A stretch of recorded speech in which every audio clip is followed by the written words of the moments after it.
हसन भाई, तालीम है ना, वो चलो कुछ लोगों को किताबों से मिलती है, कुछ लोगों को इंसानों से मिलती है, कुछ को धक्कों से मिलती है। ऐसे ही है सर, ठीक है ना? ऐसे ही है। तो ये नहीं है, चलो आपने कहा पढ़ाई ने चलो आपकी ज़िंदगी में कोई कंट्रीब्यूट किया, शायद इतना ना किया हो, मगर किसी ना किसी चीज़ ने तो किया है, किसी धक्के ने, किसी धुतकार ने, कोई ऐसी चीज़ तो होगी जिसने आपको मोटिवेट किया है कि यार उसके बाद हसन वो हसन नहीं रहा, उसके बाद उसने सोचा कि अब कुछ करना है। सर वो बताओ मुझे। सर मेरे पास 2-3 वैसे वाकयात हैं, बड़े शॉर्ट से मैं करके सुना देता हूँ आपका, पॉडकास्ट लंबा ना हो। नहीं कोई नहीं, आप बताओ। तो सर ऐसा था कि हम ये स्टार्ट असल में क्या हुआ, ये बात है 2008 की और आज हम 2025 में हैं। अच्छा। ये चीज़ें मुझे अभी तक सोने नहीं देती रात को सुकून से। मैं रात को भी बैठ के ना कुछ सोचता रहता हूँ अभी तक। अच्छा। ये लिटरली मैं आपको सच कह रहा हूँ, ये पॉडकास्ट के मैं वैसे मशहूरी के लिए नहीं कह रहा, सही है। सच में कह रहा हूँ कि मैं अभी भी मेरे दिमाग में ना ये चीज़ें हिट करती हैं, और मैं जब थोड़ा सा ईजी होने लगता हूँ ना, मुझे उन लोगों की बातें याद आती हैं, मैं दोबारा से काम पे निकल जाता हूँ। मेरा दिमाग जो है ना वो सुकून में नहीं रहता इस वजह से। अगर आप कंफर्टेबल हैं तो हाँ सर, मैं बताता हूँ आपको, मसला नहीं है। तो उसमें सर ये था कि हम 2008-9 की बात है, हम लाहौर शिफ्ट हुए ना, तो बड़े हालात ख़राब थे। हम जब यहाँ पे शिफ्ट हुए, किराए का मकान था ये साथ ही टाउनशिप में, तो अच्छा। अपर पोर्शन था, सख्त गर्मियाँ होती थी, तो हम लोग ऊपर रहते थे, चटाइयाँ बिछा के सोते थे, फर्नीचर तक था नहीं वहाँ पे उस वक्त। और हमारी जो थी ना, साथ वाला मकान फॉर सेल था, तो मेरी फूफी और उनके हस्बैंड और उनकी ना आगे फैमिली मेम्बर्स जो थे ना, वो साथ वाला मकान ख़रीदने के लिए आए। तो हम लोग गर्मी की वजह से ना छत पे आ जाते थे अक्सर, शाम को असर के टाइम था, तो मैंने हाँ जी सर, अपनी छत पे। तो हम छत पे खड़े देख रहे, तो साथ ही गाड़ी रुकी, वो सारे लोग निकले, उन्होंने जाके तो मकान शिकान देखा। अब हमें ये था कि अभी सीधा हमारे पास आएंगे, ज़ाहिर अब हमारे अब्बा की बहन है तो साथ वाला घर है तो आएंगे, ज़ाहिर सी बात है, मेहमान है। हमने सर फटाफट चाय शाय इंतज़ाम, ये वो गाला बिस्किट और जनाब बोतलें शोतलें ले आए जाके। हमने अपना वो चादर चूदर बिछा के तो उस पर सारा कुछ लगा के तो बैठे इंतज़ार में। अच्छा। तो जैसे ही ये लोगों ने अपना मकान शिकान देखा, गाड़ी में बैठे ये निकल गए। हम सारे छत पे खड़े हुए थे, तीनों बहन भाई, मेरे कज़न्स भी थे, वो मेरी छोटी फूफी के बेटे थे, वो हमारे साथ ही पढ़ते थे उस वक्त। तो अब हम ना एक दूसरे का मुंह देखे, हमें बड़ी शर्मिंदगी फ़ील हुई कि यार ये हमें मिलने नहीं आए, हमने तो बड़ा इंतज़ाम किया इनके लिए। खैर वो ना अम्मी मेरी ने इनको कॉल की, जब इन्हें कॉल की तो आगे से कहती कि मेरी फूफी कहती कि मैं मेरा दिमाग ख़राब है, मैं आऊँगी तुम्हारे घर अपने रिश्तेदारों को लेके, तुम तो पक्की वासों की तरह रहते हो, पक्की वास जैसे रहते हैं, यानी झोंपड़ी वाले जैसे रहते हैं तुम लोगों की, तो वो गुजर बसर है, मैं पागल हूँ, अपनी बेइज्जती कराऊँ मैं तुम्हारे घर आके। सर वो हिट हुआ ऐसा।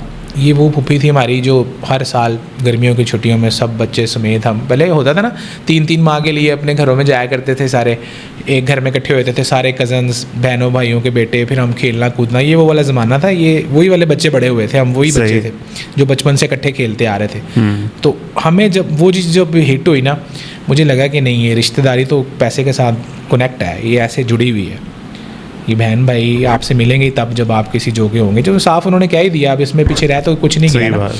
सर वहाँ से फिर हमारी तलीम शलीम सब कुछ जो थी ना, वो खुडे लाइन लग गई किस्म की। हमने समझ आ गई कि तलीम मैटर नहीं करती, अब आपके पास माल होना मैटर करता है। माल है ना तो तब ये लोग आपसे मेल जोल रखेंगे।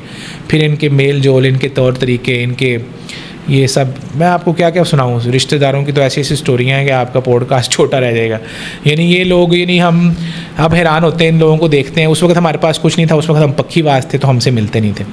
अब हमारे से नहीं मिलते क्योंकि अब हम उनसे थोड़े से ऊपर जा रहे हैं। उनको ये लगता है कि ये अपने आप को कुछ समझने लगते हैं, इनको कुछ समझ, हालांकि ऐसा कुछ भी नहीं है। मैं तो हाथ जोड़ के सारों से मिलता हूँ अभी भी, सही बात, ऐसा कुछ नहीं है। अब उन्हें लगता है कि ये शायद इनकी स्पीड ज़्यादा ऊपर निकल गई है, अब ये हसद में जलने जाना शुरू हो गए हैं, चाचे ताए फूफियाँ बाकी रिश्तेदार, ये सब।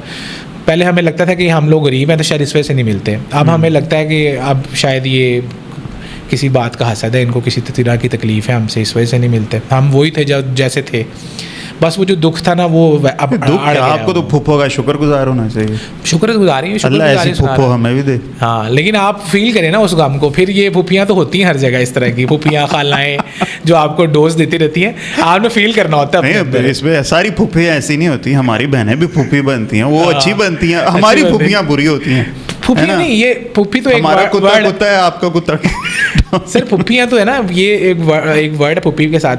कई जगहों पे खालाएं भी ये काम करती हैं, कई जगहों पे चाचियाँ ताइयाँ भी करती हैं, खाली फूफियाँ बदनाम नहीं है। सही बात है। मैं ये है कि आपने कहाँ से वर्ड लिया, आपको कहाँ पे ठेस पहुंची और फिर आप शुरू हो गए। सही बात है। फिर सबसे बड़ा प्रॉब्लम मेरे साथ ये था कि मैं राजपूत था, मैंने आपको बताया ना कि हमारी 40-50 बसें थी अपने दादा के ज़माने में, और हम लोग बड़े ठाठ बाट से अपने गांव में रहते थे। सही है। तो वो सर जब मैंने यहाँ पे काम शुरू किया, अब मैंने काम तो करना था, जॉब मैं नहीं कर सकता था। अच्छा। तो थोड़ी सी मेरे अकड़ थी कि मैंने जॉब नहीं करनी, मैंने किसी का मुलाजिम नहीं होना, तो मैंने जनाब काम करना है। अब काम करने में भी ये तकलीफ़ होती थी कि मुझे देखना ले मैं क्या कर रहा हूँ।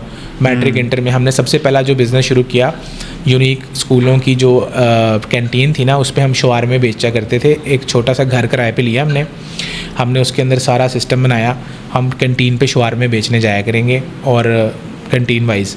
तो जो मेरी क्लास टीचर थी वो अब उस वक्त हो गई थी प्रिंसिपल उस स्कूल की।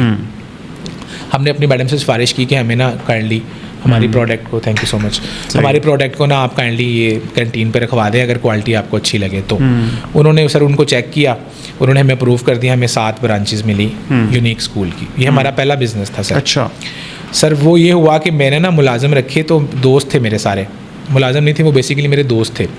अब दोस्त ये कहें कि हम नहीं अब ये ना पीछे बाइक पे बांध के फिर सकते, कोई मुझे देख लेगा वो कहेगा ये क्या तुम तो मोटरसाइकिल वो राइडर बने हुए हो। सही है। तो मेरी बेइज्जती है, मैं नहीं ये कर सकता। अब जब 7 ब्रांचों पे काम शुरू हुआ, काम फैल गया, हमें लेना पड़ा रिक्शा, मोटरसाइकिल रिक्शा। अच्छा। मोटरसाइकिल रिक्शा हो। अब मैंने अपने दोस्त को कहा, मैंने कहा यार हम सारी रात से मैं प्रोडक्शन कर थक गया हूँ, फजर के टाइम हमने उससे सप्लाई निकालनी होती थी। अच्छा। तो सर ये ना आप काइंडली ना सारों को ना ब्रांचेस वाइज डिलीवरी करके आ जाओ, मैंने रिक्शे में लोड करवा दिया। अच्छा। ओके, मैं तो नहीं जाऊँगा। इरफान नाम है उसका, भी मेरे साथ अक्सर वीडियोस में आता रहता है। कहता मैंने नहीं जाना, नहीं मैं रिक्शा नहीं चला सकता राना साहब, सॉरी, मैंने को देख लेगा, मेरे पल्ले कुछ नहीं रहना, ये वो है। अब मैंने सर उस टाइम मेरे दिमाग में आई ये बात, मैंने कहा ये तो इसका मतलब मैं आगे नहीं निकल सकता, ये मेरे लिए रुकावट बना हुआ है। सही है। मैंने सर हेलमेट पहना, मोटरसाइकिल रिक्शा था वो पीछे हमने टोकरियों में सारा सामान भरा हुआ था, मैं लेके सर निकल गया। मैंने सारी दुकानों पे डिलीवरी दी, फिर वो मैं मोटरसाइकिल रिक्शा और हेलमेट समेत मैं सीधा चला गया यूनिवर्सिटी में, मेरी कज़न पढ़ती थी तो उसके ना यूनिवर्सिटी चला गया मैं। अच्छा। अब मेरा टोटली जो था ना वो ये था कि मैं जाऊंगा, मैं उसको जाके ना फ़ोन करके बुलाऊंगा। अच्छा। कि भाई वो मेरी कज़न भी लगती है मेरी, बेसिकली तो वो मेरी खाला लगती है, मेरे मामू की ना। अच्छा। मेरी अम्मी की के मामू की बेटी है, तो मेरी खाला ही लगी वो। सही है। तो मैंने कहा कि ना मैं सना को बुलाता हूँ, मैं कहता हूँ कि ना ये देखेगी सारों को, फिर बता देगी खुद ही पूरे ख़ानदान में कि हसन जो था ना वो रिक्शा चलाता है, ताकि मैं खुद ब खुद मशहूर हो जाऊँ और मुझे इस चीज़ की वो ना रहे कि यार मैं रिक्शा चलाता हूँ तो मुझे कोई देखना लेना। सर मैं वो यूनिवर्सिटी ले गया रिक्शा, मैंने कैंटीन पे रिक्शा लगाया, मैंने उसको फ़ोन किया, मैंने कहा जी किधर है आप? कहती मैं तो क्लास ले रही हूँ। मैंने कहा अच्छा मैं कैंटीन में हूँ, आपका वेट कर रहा हूँ, आप आ जाओ। अच्छा। वो जैसे ही आई तो मैंने ना रिक्शे में मैं बैठा हुआ, मेरा रिक्शा मैंने स्टार्ट किया हुआ, तो उसने मुझे देखा तो ना मुझे देख के और उसकी आंखें खुली रह गई, ये क्या सीन है भाई? मैंने कहा यार मैं रिक्शा चलाता हूँ, मैं ना तुम्हारी कैंटीन में सप्लाई देने आया था, तो मैंने सोचा मैं आपको सलाम कर।